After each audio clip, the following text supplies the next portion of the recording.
Après le succès international de son premier roman, No Home, Yagyasi avait publié voilà quelques mois Sublime Royaume, son second roman.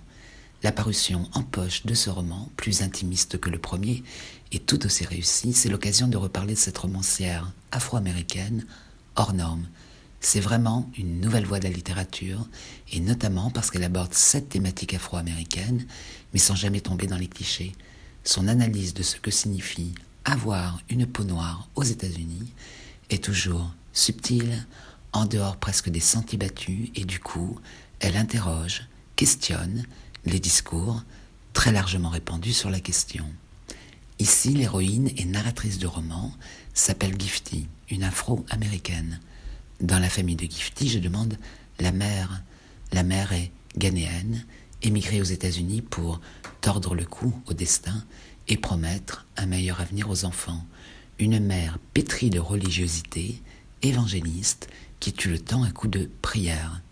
Dans la famille de Gifty, je demande maintenant le frère, le grand frère, l'enfant attendu, l'enfant chéri, l'enfant prodige, celui qui brille et éblouit, joueur de basket adulé et qui bientôt, après un mauvais match, va sombrer dans les opioïdes.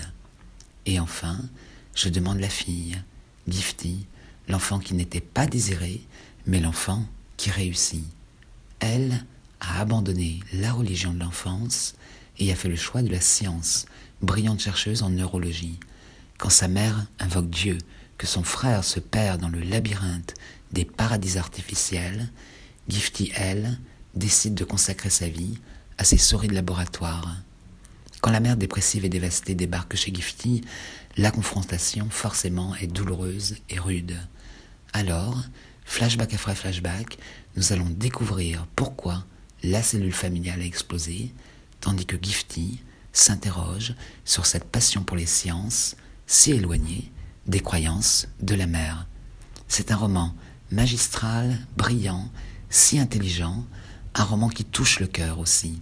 C'est un roman sur le ravage des addictions dans une famille, et aussi, et voilà qui est très neuf et déroutant, sur les possibles parallèles entre la science et la ferveur religieuse. Sublime Royaume de Yagyasi, et c'est au livre de poche. C'est qui?